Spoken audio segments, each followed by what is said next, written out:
नमस्कार सभी को, कैसे हैं आप सभी। आई होप आप सभी अच्छे होंगे, मस्त होंगे। मैं सरिता स्वागत करती हूं अपने यूट्यूब चैनल द एग्जाम सवटी में। तो आज हम बात करने वाले हैं 5वें प्रैक्टिस सेट की।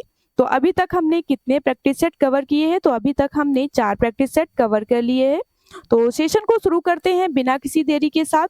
तो पहला प्रश्न आपकी स्क्रीन पे आ चुका है, इसका आंसर आप लोगों को फटाफट से करना है। तो प्रश्न क्या है, देख लेते हैं। कोशिका या सेल के वैज्ञानिक अध्ययन को क्या कहा जाता है? Option A physiology, option B histology, option D हो जाएगा हमारा C cytology, option D taxonomy. तो आपको इन 4 ऑप्शन में से राइट आंसर बताना है। सेल या कोशिका के वैज्ञानिक अध्ययन को क्या कहा जाता है? तो क्या कहा जाता है, इसका आंसर देख लेते हैं। तो राइट आंसर हो जाएगा ऑप्शन सी साइटोलॉजी। अब बात करते हैं हम, सेल या कोशिका किसे कहते हैं? सेल या कोशिका किसे कहते हैं? तो कोशिका सजीवों के शरीर व छोटी से छोटी रचनात्मक और क्रियात्मक इकाई है। अब बात करते हैं कोशिका की खोज किसकी? कोशिका की खोज किसने की है? तो किसने की है? तो रॉबर्ट हुक ने। रॉबर्ट हुक ने कोशिका की खोज की। अब बात करते हैं किस सन में? तो इन्होंने किस सन में की है? तो 1665 में। किस सन में? 1665 में की है। तो सबसे पहले कोशिका की खोज किसमें की? तो कार्क के टुकड़े में। किसमें? कार्क के टुकड़े में। तो ये चैप्टर आप लोगों को बहुत अच्छे से मैंने पढ़ाया है। उम्मीद है आप लोगों को इसका आंसर पता होगा। तो अब देख लेते हैं, मानव शरीर की सबसे बड़ी कोशिका किसकी? मानव शरीर की सबसे बड़ी कोशिका, सबसे बड़ी कोशिका। और अगर पूछ ले आप लोगों से कि मानव शरीर की सबसे छोटी कोशिका, क्या छोटी कोशिका तो कौन सी होगी और सबसे बड़ी कौन सी होगी? तो सबसे बड़ी होगी अंडाणु, और सबसे छोटी की बात करते हैं तो क्या होगी? तो सबसे छोटी हो जाएगी शुक्राणु। क्या होगी? शुक्राणु। तो कोशिका के वैज्ञानिक अध्ययन को क्या कहा जाता है? साइटोलॉजी, इसका आंसर हो जाएगा। सेकंड क्वेश्चन है, मानव शरीर में कोशिकाओं की खोज किसने की? ऑप्शन ए हो जाएगा हमारा Herbert Spencer, option B Charles Darwin, option C हमारा हो जाएगा Albert Einstein, option D Robert hook.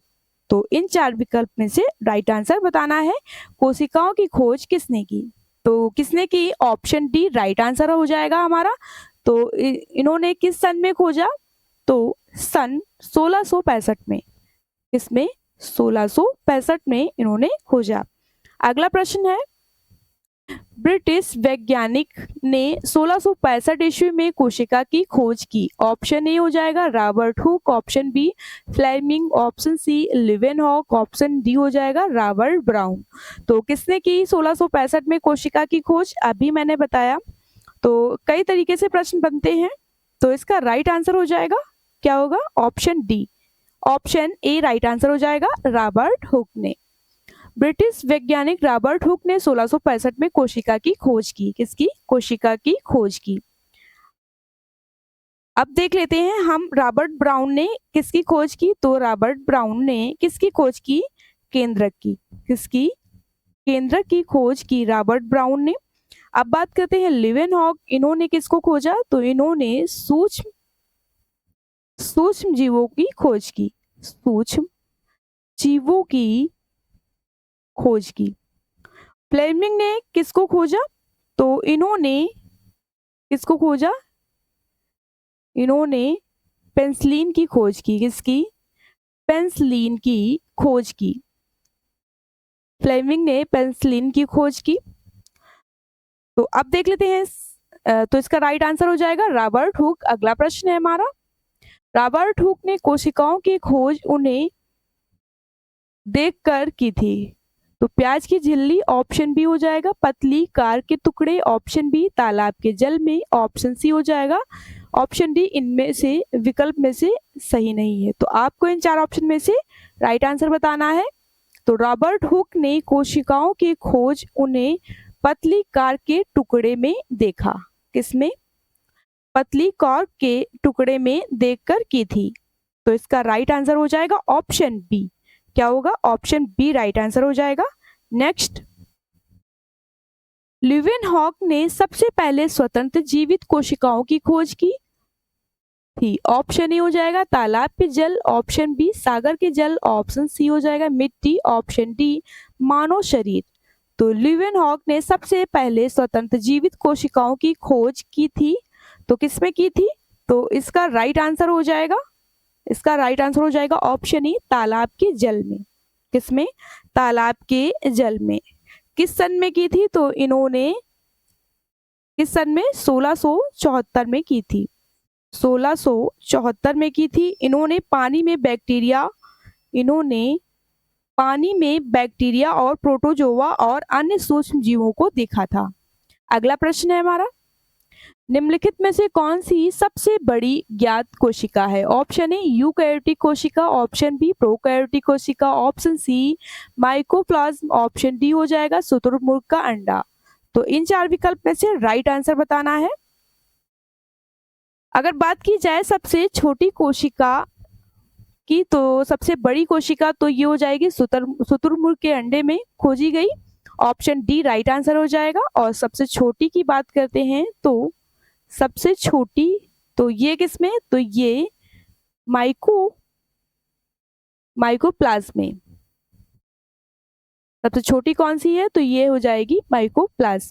अगला प्रश्न है हमारा, सभी पौधे एवं जंतु कोशिकाओं से बने तथा कोशिका जीवन की मूलभूत इकाई है। दिया गया कथन निम्नलिखित में से किस सिद्धांत का है? ऑप्शन ए जैव विकास का सिद्धांत, ऑप्शन बी वंशानुगति का सिद्धांत, ऑप्शन सी कोशिका सिद्धांत, ऑप्शन डी प्राकृतिक वर्ण का सिद्धांत।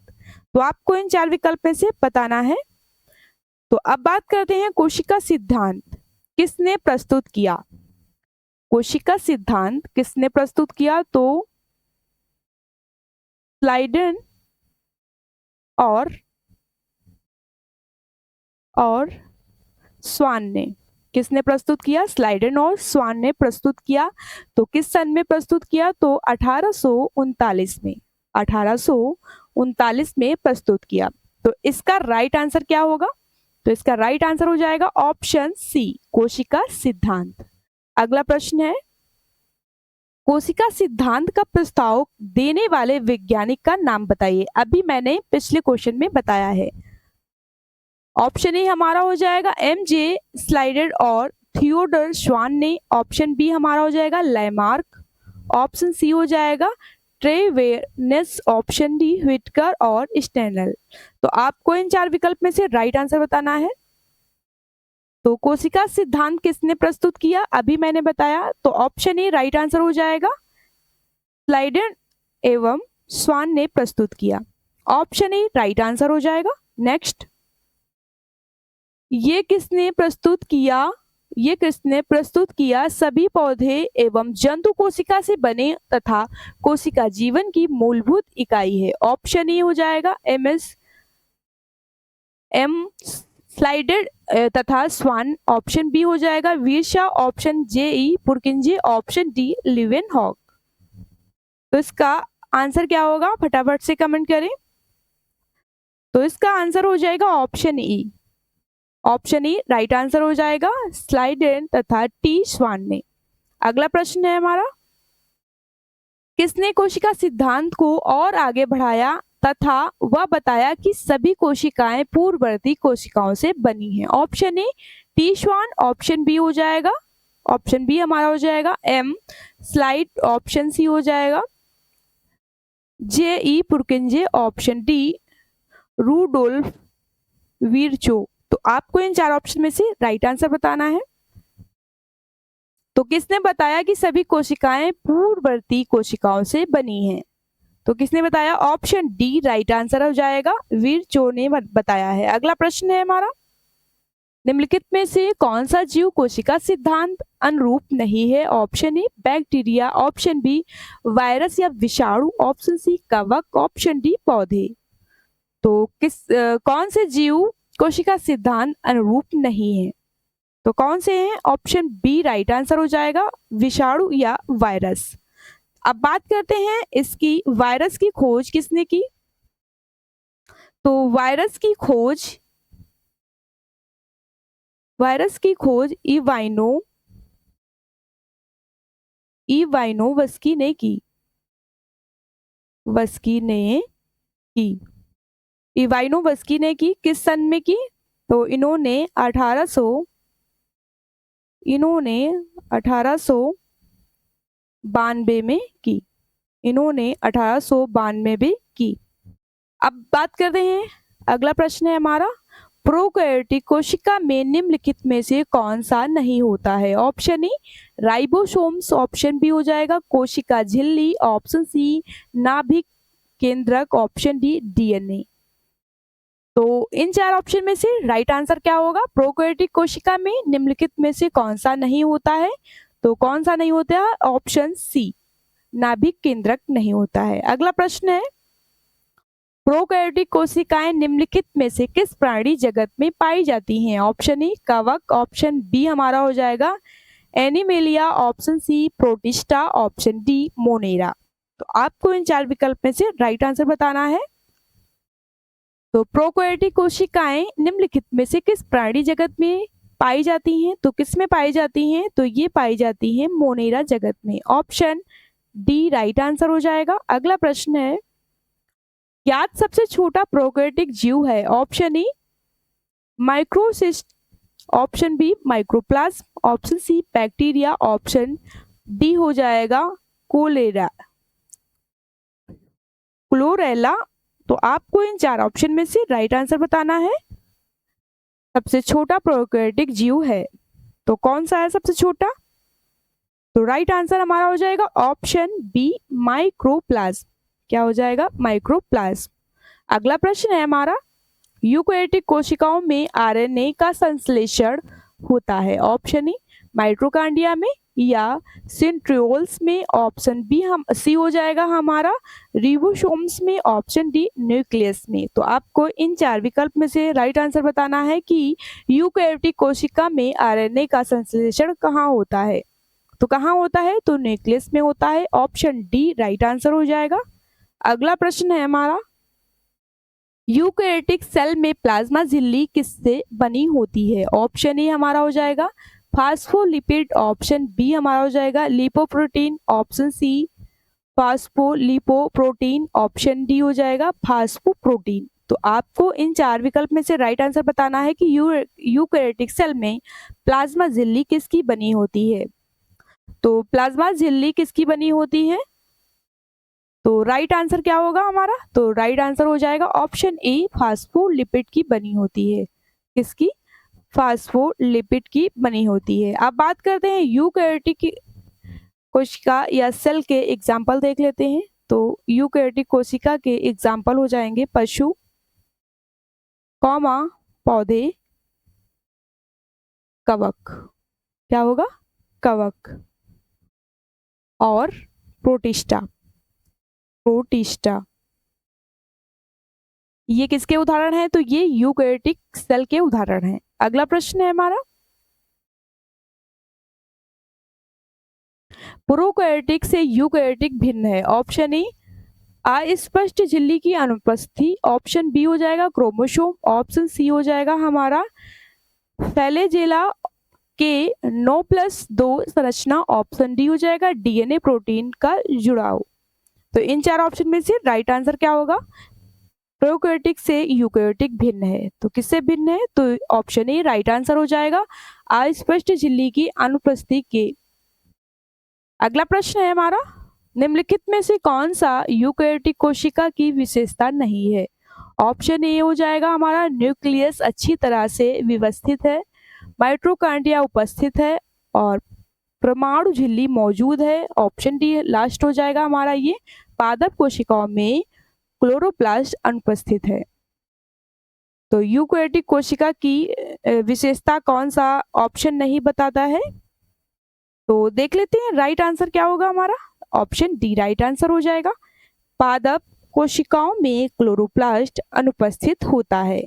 ऑप्शन डी वाले बच्चे बिल्कुल करेक्ट हैं। अगला प्रश्न है हमारा, निम्नलिखित में से पादप कोशिकाओं का कौन सा भाग चयनात्मक परागमय होता है? ऑप्शन ए कोशिका भित्ति, ऑप्शन बी कोशिका झिल्ली, ऑप्शन सी कोशिका द्रव्य, ऑप्शन डी केंद्रक।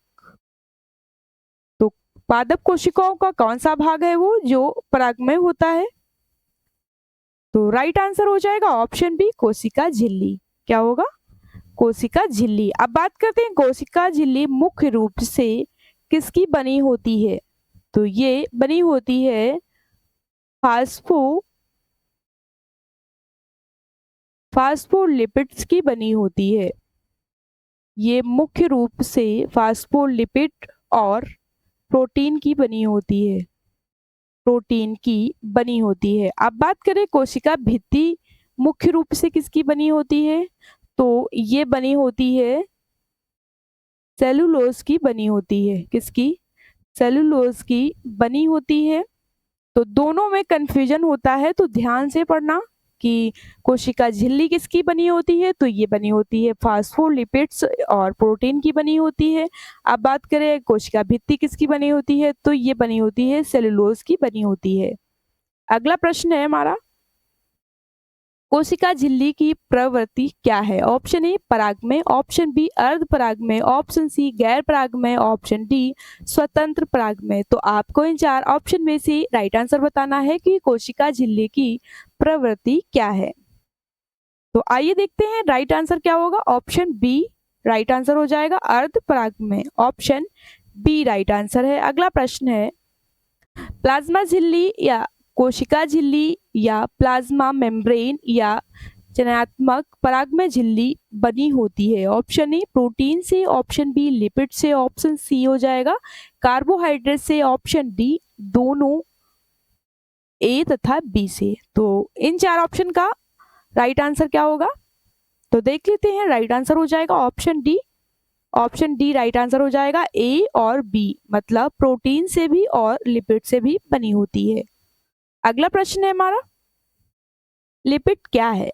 ऑप्शन ए हो जाएगा लिपिड मोनोसेकेराइड है, ऑप्शन बी लिपिड कोशिकाओं का ऊर्जा प्रदान नहीं करते, ऑप्शन सी हो जाएगा फल लिपिड के अच्छे स्रोत हैं, ऑप्शन डी कोलेस्ट्रॉल और ट्रांस फैटी एसिड लिपिड के प्रकार हैं। तो लिपिड क्या है? आपको इन चार ऑप्शन में से राइट आंसर बताना है। अब बात करते हैं कोलेस्ट्रॉल क्या होता है, मैंने पढ़ाया भी है। तो कोलेस्ट्रॉल एक मोम जैसा वसा युक्त पदार्थ होता है। कैसा? मोम जैसा पदार्थ होता है। तो इसका राइट आंसर क्या होगा? लिपिड क्या है? तो इसका राइट आंसर हो जाएगा ऑप्शन डी। ऑप्शन डी हो जाएगा कोलेस्ट्रॉल और ट्रांस फैटी एसिड लिपिड के प्रकार हैं। ऑप्शन डी राइट आंसर हो जाएगा। अगला प्रश्न है, कोशिका का कौन सा गुण कुछ पदार्थ को कोशिका के भीतर तथा बाहर आने जाने की अनुमति देता है? ऑप्शन ए कोशिका द्रव्य, ऑप्शन बी जीव द्रव्य, ऑप्शन सी कोशिका भित्ति, ऑप्शन डी हो जाएगा प्लाज्मा झिल्ली। तो आंसर फटाफट से करिएगा। कोशिका का कौन सा गुण कुछ पदार्थ को कोशिका के भीतर तथा बाहर आने जाने की अनुमति देता है? तो देख लेते हैं। राइट आंसर हो जाएगा हमारा ऑप्शन डी प्लाज्मा झिल्ली। क्या होगा? प्लाज्मा झिल्ली कोशिका के भीतर तथा बाहर आने जाने की अनुमति देता है। अगला प्रश्न है, किस पराक्रम द्वारा पदार्थ जैसे कार्बन डाइऑक्साइड अथवा ऑक्सीजन कोशिका झिल्ली के आर पार आ जा सकते हैं? ऑप्शन ए जीवद्रव कुंचन, ऑप्शन बी अवसादन, ऑप्शन सी विसरण, ऑप्शन डी हो जाएगा संवेदन। तो आपको इन चार विकल्प में से राइट आंसर बताना है। कुछ पदार्थ जैसे कार्बन डाइऑक्साइड अथवा ऑक्सीजन कोशिका झिल्ली के आर पार आ जा सकते हैं। तो आंसर होगा हमारा क्या होगा? Option C. क्या होगा? ऑप्शन सी विसरण। ऑप्शन सी राइट आंसर हो जाएगा। नेक्स्ट, उच्च सांद्रता के क्षेत्र से उसकी कम सांद्रता वाले क्षेत्र की तरफ एक झिल्ली कोशिका झिल्ली के माध्यम के होने वाले अणुओं को संचालन को क्या कहते हैं? ऑप्शन ए विसरण, option B osmosis, option B C हो जाएगा सक्रिय आवागमन, ऑप्शन डी हो जाएगा निष्क्रिय आवागमन। तो इन चार ऑप्शन में से राइट आंसर क्या होगा? तो एक झिल्ली के माध्यम से होने वाले अणुओं के संचालन को ऑस्मोसिस कहते हैं। ऑप्शन बी राइट आंसर हो जाएगा। तो आज की क्लास का ये लास्ट प्रश्न है। तो मिलते हैं हम अगली क्लास में। Thank you so much.